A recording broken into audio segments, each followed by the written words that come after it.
What if the invention that could revolutionize an industry was born from the mind of a man dismissed for the color of his skin? For Jamal Wright, that betrayal was just the beginning of a reckoning. The fluorescent lights in the open-plan office of Apex Innovations buzzed like angry hornets, casting a sterile glow over the sea of cubicles. It was late afternoon on a Friday, the kind where the air conditioner hummed relentlessly against the Atlanta heat seeping through the tinted windows, and the distant clatter of keyboards tapered off as colleagues eyed the clock. Coffee dregs soured the air, mingling with the faint metallic tang of overworked printers.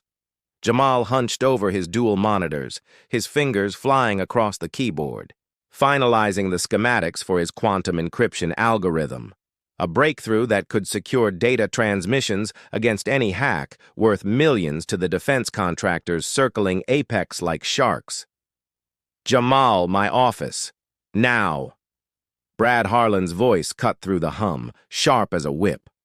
The manager stood at the edge of Jamal's cubicle, arms crossed, his ruddy face twisted in that perpetual scowl. Brad was a relic of old corporate America, mid-50s, balding with a comb-over, his tie perpetually askew like he couldn't be bothered. Jamal glanced up, noting the vein pulsing in Brad's neck, the way his eyes narrowed, not at the work, but at him. Jamal straightened, his jaw clenching as he followed Brad down the hall. Whispers rippled behind him. He caught a colleague's pitying glance, quickly averted. Inside Brad's glass-walled office, the door clicked shut with finality. Brad didn't sit, just leaned against his desk, fingers drumming on a manila folder. "You're done here, right?"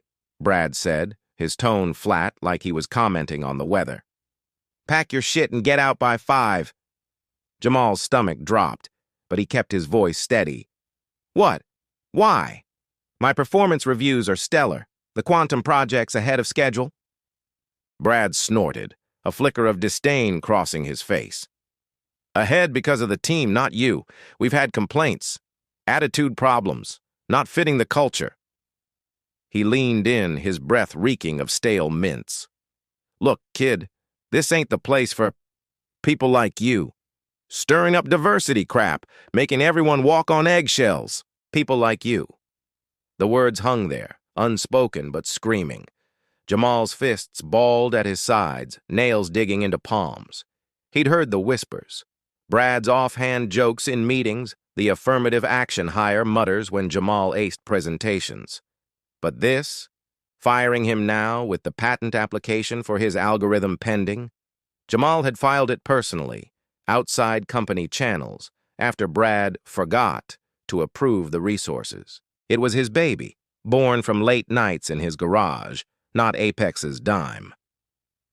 "Is this about the patent?" Jamal asked, his voice low, edged with steel. "You know it's mine. I developed it on my own time." Brad's eyes darted to his phone on the desk, then back, a smug curl to his lips. "Patents? That's company property. You signed the NDA. Now get out before I call security." He turned away, dismissing him like trash.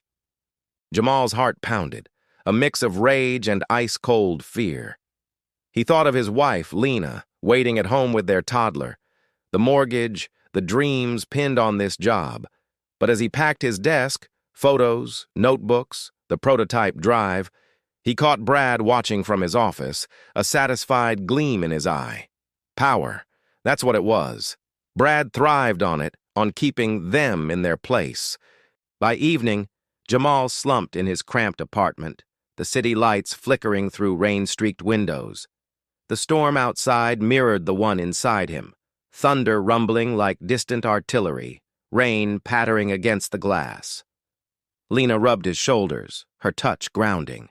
"We'll sue. Discrimination. We'll fight this." But Jamal stared at his phone, silent. The patent filing was his ace, submitted under his name alone. If Apex tried to claim it, he poured a scotch, the burn steadying his nerves.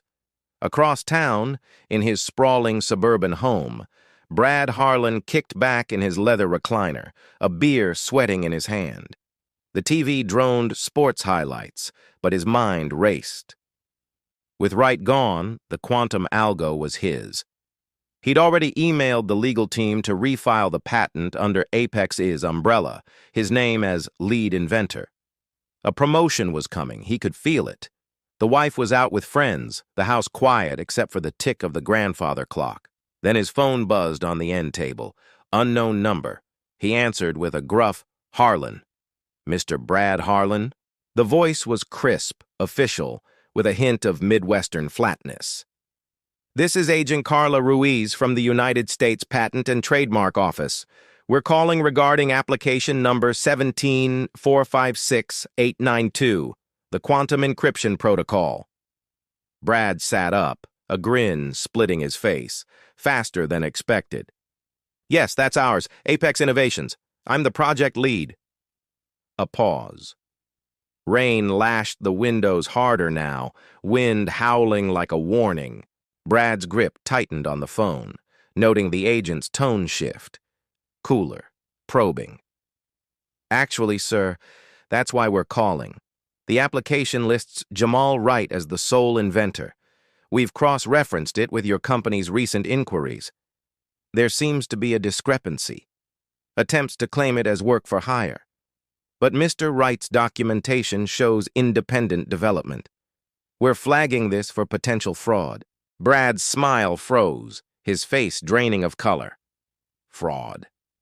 His mind flashed to the emails he'd sent, the doctored timestamps. A bead of sweat trickled down his temple. "Wait, no, that's a mistake. Wright was terminated today. Terminated?" Ruiz interrupted, her voice sharpening. "Interesting timing. We've already reached out to Mr. Wright for confirmation. If there's any impropriety, this could involve federal investigators. IP theft is serious, Mr. Harlan." The line went dead. Brad stared at the phone, his hand trembling. Outside, lightning cracked, illuminating the room in stark white. He glanced at the folder on his coffee table, the one with Jamal's firing paperwork, stamped and final. But now, his name on the patent call wasn't the victory he'd imagined. It was a summons. Back in his apartment, Jamal's phone lit up. Unknown caller. He answered, heart skipping. "This is Wright." "Mr. Jamal Wright? USPTO here. We need to discuss your patent." As the agent's words unfolded, Jamal's lips curved into a slow, fierce smile.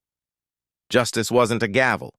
It was a phone call in the dead of night, echoing with the name that would bury them all.